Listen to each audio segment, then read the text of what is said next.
Welcome back to KLM, the movement for increasing our awareness of Kavanah Mitzvot. Listen to this story. There was this adorable little girl named Malka. And last year Malka wanted to go to this special amusement park that only comes once a year. Well, her parents happily agreed. And they take her to the amusement park, they pay for admission, and then they just run through the whole park. And Malka barely got to go on a ride. Malka was so disappointed that she actually started to cry. Well, the parents, they realized their mistake, and therefore the next year when the amusement park arrived again, they took Malka, and Malka went on every ride, and she was so happy, and she just loved the rides, and she loved her parents for doing that. What's the moral of this story? What's the nimshal? Who are the parents? Well, the parents are us. The amusement park that comes just once a year, those are the Moadim, the precious Jewish holidays that just come by once a year. And who is Malka? Malka is our neshama, our soul. Malka is the inner princess that in Messias Yesharim he discusses that the soul, this is based on the Midrash Rabbah, the soul is like a princess who marries a villager. So Malka is our inner princess. And Malka was really, really so disappointed. Why? Because last year we just ran through the holiday. We showed up for the holiday, we got dressed, we paid for admission, but we just ran through and we didn't have intention for the mitzvahs, and we didn't understand the deep and beautiful meaning, and we didn't infuse that into the holiday. So Malka was crying. Now, the next year the parents realized, oh, why did we do that? And then they started to study and they discovered what the mitzvahs were, and they had intention for the mitzvahs, and they brought such delight to their souls, to Malka. So, that's what we'd like to do for the Moed that's coming next, and that is Lag BOmer, right? Thursday night we start a new holiday, and we want to make sure Malka is delighted. Now, before we go to Lag BOmer, there's a golden opportunity that is almost finished, and I want to make sure that it is indeed golden. Okay, we have to realize that since since Chol Hamoed Pesach, thousands and thousands of Jews, maybe it's millions, millions of Jews have not been shaving. They have not been listening to music. They have not been dancing, no weddings, etc. Right? So many people are doing this, right? But the question is, have they fulfilled the purpose of this? Are they just letting their hair grow? Are they just kind of, I wish I could listen to music, right? So I just want to make sure before we, for many people, these observances of mourning are finishing in a few days. So I want to make sure that you had intention, kavanah for them, and that we kind of actually fulfill the purpose behind not listening to music and dancing and weddings, etc. Okay? So, probably most of you could tell me the reason. The reason that we are in a type of mourning is because there was a terrible tragedy in the times of Rabbi Akiva, right? 24,000 students, Shem Yerachem, died of an epidemic, okay? There was an epidemic then, and it was a terrible tragedy. Now, and also what's also well known is that the Talmud was able to reveal what was the reason for the epidemic. With Corona, we can't say for sure what caused this in terms of Hashem's perspective. But by that epidemic, they knew that on their level, these great rabbis had not shown proper respect to each other. Okay? So, before Thursday, how about right now? What I like to do in these classes and in our, we're trying to live kavana. And so what I like to do is make sure we fulfill the mitzvahs in the moment. And then you have so much to celebrate. So first of all, as I always like to say, everyone who's listening is learning Torah. So have in mind the mitzvah of learning Torah. But for the observances, right? You're not listening to music, you're not cutting your hair. So have in mind right now, okay? Let's make sure we achieve the purpose of this period. Right now, have in mind the mitzvahs, the minhagim. I'm going to talk the customs that became halacha. Have in mind that I am not shaving, I'm not dancing, I'm not listening to music, I'm not making weddings. The reason I'm not doing this is because you commanded me, Hashem, right? Say that right now. I'm doing this kasher tzivah, as Hashem commanded. I'm observing all these things, because when you insert that intention, that little thought or declaration, you've just elevated the mitzvah to no end. Okay, but we said there's a purpose to this. There's a purpose to not shaving and to not being sad. What is a purpose of mourning? Why do we mourn? So, we're trying to not distract ourselves from the loss that took place. And it wasn't just a calamity of 24,000 people. It's a terrible calamity. But these were the Torah scholars that were meant to be the next generation, passing on the Torah that started at Sinai and passes to each and every generation. They were the generation that was supposed to pass it on. It's not unlike the Shoah, Hashem Yerachem. Countless incredible Torah scholars died in the Holocaust, right?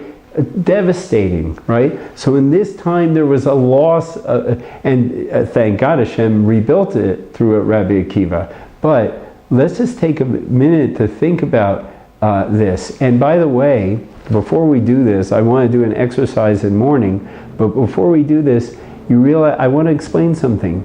The more you feel what people go through, and then there's a relief of it, it's just much more joyous. The famous thing is by the Beis HaMikdash. It says everyone who feels terrible right now that there's no Beis HaMikdash, that we're not as close to Hashem as we can be, that it's not obvious that Hashem runs the world and loves us and cares for us, all those things, when you feel bad about that, when the final redemption comes quickly in our days, B'mher v'yameinu, when it does, we're going to be the ones rejoicing to no end. The same thing with Purim. In Purim, there was a threat of genocide that the Jews had never faced, never to that degree. Unbelievable. And the thing is this, the more you would connect to the terror they were going through and living under, then when you see the miracle that unfolded and they're saved, you're connecting to their joy is just unbelievable. So it's in our best interest to mourn when the Torah instructs us to mourn. So right here, the same thing, one of the reasons all these observances, for the most part, most people's custom is that on Lag BOmer, coming on Thursday, music and haircuts, etc. are back, right? So we can feel a joy of the lifting of this morning, let's right now connect to the morning, okay? So I just want you to take a moment, maybe close your eyes, and also, again, do this as a mitzvah. Hashem, the purpose that you asked me to not listen to music and to not dance and go to weddings, your purpose is you wanted me to feel that loss and realize what happened, right? And also realize that on their very high level, they had not treated each other with enough respect. So let's take to heart that message right now. So what I'd like us to do is now just close your eyes and think about that tragedy unfolding day after day after day after day. Just Unbelievable. Think about the pain and the suffering. Think about the devastation to the Torah. And then think about, they didn't treat each other with enough respect, and say, you know what, maybe I'm not treating others with the respect that I should. Okay? So let's just take a moment to do that.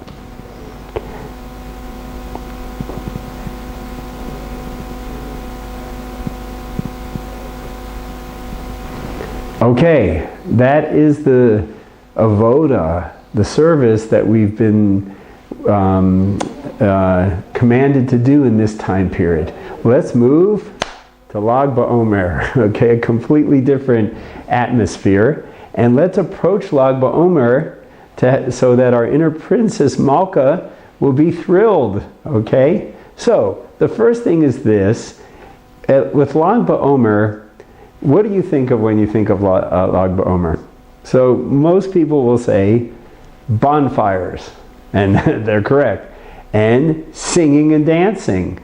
But the songs are about Bar Yochai, Nimshakta Shrecha, all over, and you think of droves of people going to Meron to visit the kever, those who can, right? These are the things you think of when you come to Lag BOmer. My question is, are these activities actually mitzvahs? Is it a mitzvah to go around in a bonfire or sing these songs? The answer is yes. And since they're mitzvahs, we want to have intention for them. We want to have kavanah, right? So all of those activities are called minhagim, right? Minhagim is translated as customs, right? So a custom, sometimes when you think of the word a custom or a minhag, it's just a minhag, right? You're comparing it maybe to a Torah commandment and this and that. Well, I think you should dash from your vocabulary just a minhag, that phrase, okay? Because no minhag that Torah observant people observe is just a minhag. We're going to see it's a mitzvah, it's called a mitzvah medivrei Kabbalah. Now, most people think of the word Kabbalah, they associate mysticism, Jewish mysticism.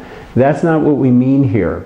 The Kabbalah means the Torah b'shibiksav, the written Torah, and the prophets and the writers of the writings in Kesuvin.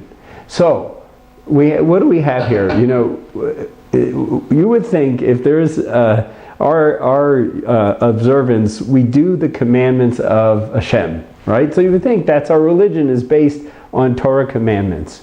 So it's already surprising if you think about it that Hashem instructs these sages, these rabbis, make some commandments. I want you to also participate, make commandments, okay? Now Hashem says that explicitly in the Torah, that He instructs the rabbis to make fences, and He instructs us to listen to them, right? So you already have the Torah expanding from things that's said explicitly in the 5 books to the rabbinic commandments, okay? Now think of this. Then Hashem, what does He turn into Torah? He says when Torah observant Jewish people create a practice, right? And this practice or custom is meant to connect them to Hashem. Guess what? Hashem says that's Torah too.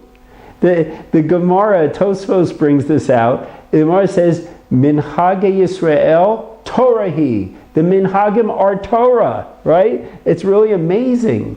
And it's not just a regular level commandment. It's not a Torah commandment like don't eat pork, all right? It's not a doraisa. But minhagim are the source of this. It's like a rabbinic commandment, okay? But fascinatingly, it was created by the Jewish people, and maybe the leaders of the times. So it's like a rabbinic commandment, but it's stronger than a regular rabbinic commandment. For example, it's a rabbinic no, that's also from the Navi. Give you a good example of rabbinic commandment. Everything I'm thinking of is actually from Divrei Kabbalah. Or that might be a minhag. Okay. How about this? Yeah, okay, thank you though, Rabbi. Having 4 cups of wine on Pesach. That's a rabbinic commandment, okay? The source comes from the rabbis. However, when the source of the rabbinic commandment comes from the written Torah, like this one, ready? Minhagim come from King Solomon. Shlomo Melech says, Al titosh Torah semecha. Do not let go of the customs of your mother, which means the minhagim. So it's a big thing. It really is. So now we're going to look at all the mitzvahs. It's not a ton, but let's look at all the mitzvahs of Lag BOmer. We're going to take a look at that, and then we'll be able to connect to them with kavanah and appreciate their meaning. Our goal tonight, as we said, is we want our souls to delight in the experience. You know, it's natural on Lag BOmer and holidays that for us to have a good time, but we want the inner princess, Malka, to have a great time as well. What we're really talking about is maximizing Lag BOmer in an incredible way, simply by having intention and aiming to fulfill the goal. Okay? So this is what we just discussed. Here are the classic activities of Lag BOmer. Attending bonfires, dancing in honor of Lag BOmer, and singing Baruch songs, right? Now, I want to bring in another thing. If you have children and you're taking your children to these events, you have another beautiful mitzvah. You have two mitzvahs. You have chinuch, education. Whenever you can put a sweet taste and a sense of joy to your children with anything connected to Torah, it goes such a long way. So that's number one. You have that mitzvah. Plus, it's a kindness. Kids love bonfires. You know, if you see in your neighborhoods, they're planning and building and getting the scraps together. So I just on the side, taking your kids to this is a couple mitzvahs. But let's just think about it. So all these three activities, customs, okay, they're minhagim. And we just said minhagim come from Divrei Kabbalah. King Solomon said all the practices that the Jewish people adopt, and Lag BOmer has been, I could add going to Meron if you're in Eretz Yisrael, to go to the kever. These are practices, ancient. They go back thousands of years. So those are commandments. So and by the way, this poster is aimed to help you fulfill. So anybody would like a poster, just send me an email. But here we go. So when you, on Lag BOmer night, when you're going to the bonfire, you're dancing or you're singing, or even, I know some people will watch videos of Meron, you know, and the Rebbes are lighting and they're singing and dancing. So if you're singing along, if you're doing any of this, say, I'm fulfilling the mitzvah of keeping Minhagei Yisrael. I'm observing these customs. That's a mitzvah. That's Torah. So you're fulfilling a commandment. So have it in mind. And of course, I think it's easy to say that these are what we call, and we're in the middle of a series called. So whenever the mitzvah is easy, have in mind the mitzvah. Have in mind to do. Also realize that you should feel love of Hashem, that He gives us mitzvahs like these that are delight, right? So have another mitzvah of loving Hashem. But in essence, the main thing is, don't rush through the amusement park, right? Make sure Malka goes on the rides, and have in mind when she knows you're doing it as a mitzvah to connect her Abba in the Shemayim to Hashem, it brings her delight. So be kind to your neshama and make sure you have this in mind. But there's a whole other aspect of mitzvahs we can do on the holy night and day of Lag BOmer. Lag BOmer is a very special time. Why are we singing songs? Why bonfires? It happens to be the yort site of the great Tana, Rabbi Shimon Bar Yochai, who authored perhaps we could say one of the most important works of Kabbalah, of Jewish mysticism of all time. So he passed away. A yort site is an anniversary of the passing away of someone, and it's a special time for them. In a certain sense, they are being judged again in the Shemayim, and they have a chance to go higher and higher. So since it's his yard site, right? And by the way, what I'm explaining to you right now, these are mitzvahs that you can, or it's an overall central mitzvah, but it's a mitzvah that you can fulfill any time there's a yard site for any Jew in truth, for, lo aleinu relatives, etc. But really, we all can do the following mitzvah for Shimon Bar Yochai. It's called Chesed Shel Emes, to do an act of kindness that's pure and true. So we're going to explain this, okay? What is the kindness we can do? We can elevate his soul in certain ways. When we do mitzvahs and we have in mind the intention to do it, every mitzvah we should always centrally have in mind to fulfill the will of Hashem.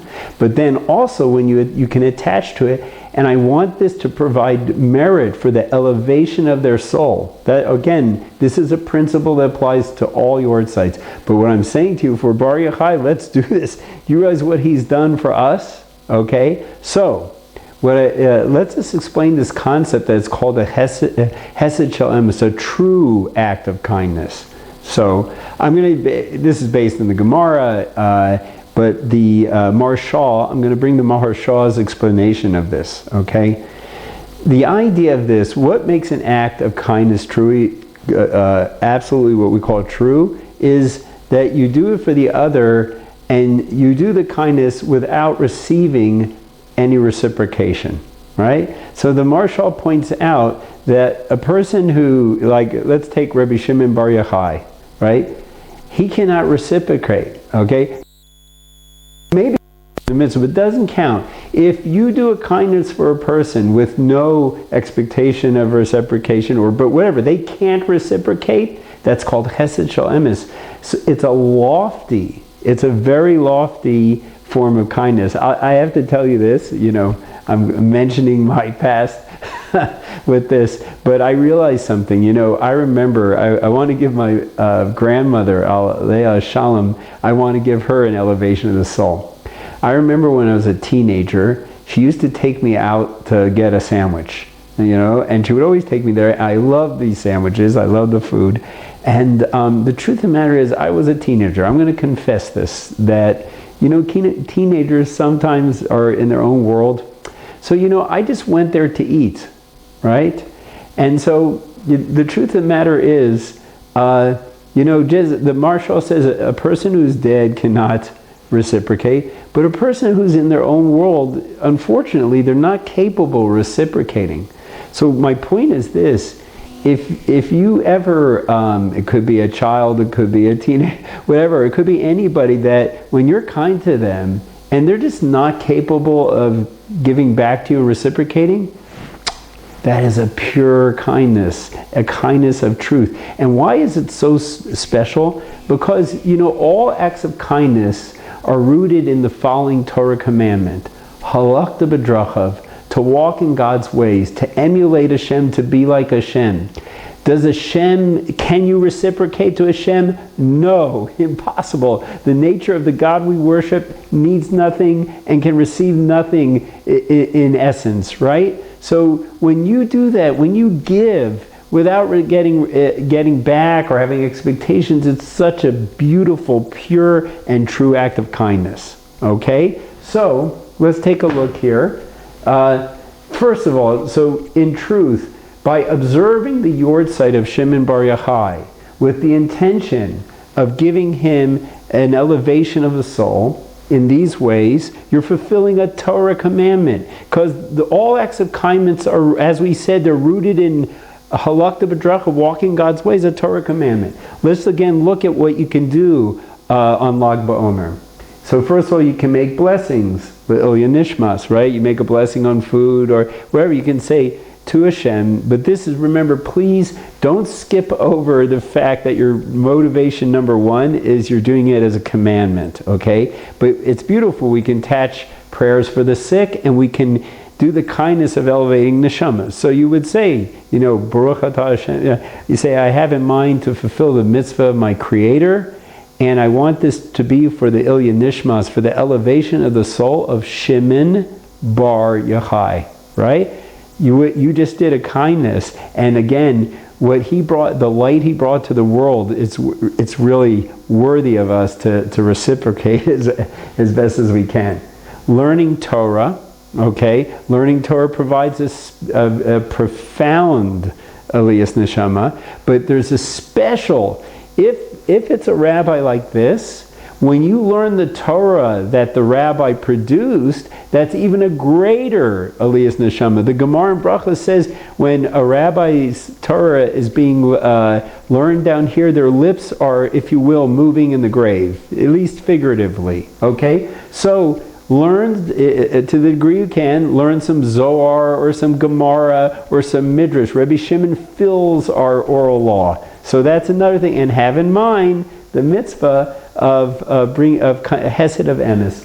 Finally, Yortzeit candles. Now, I did some research on this. I couldn't find any answers at first, and I asked a very distinguished posek, and he didn't know. I asked the following question: when you light a candle for the person who's passed away, we would call it a ner neshama or a Yortzeit candle.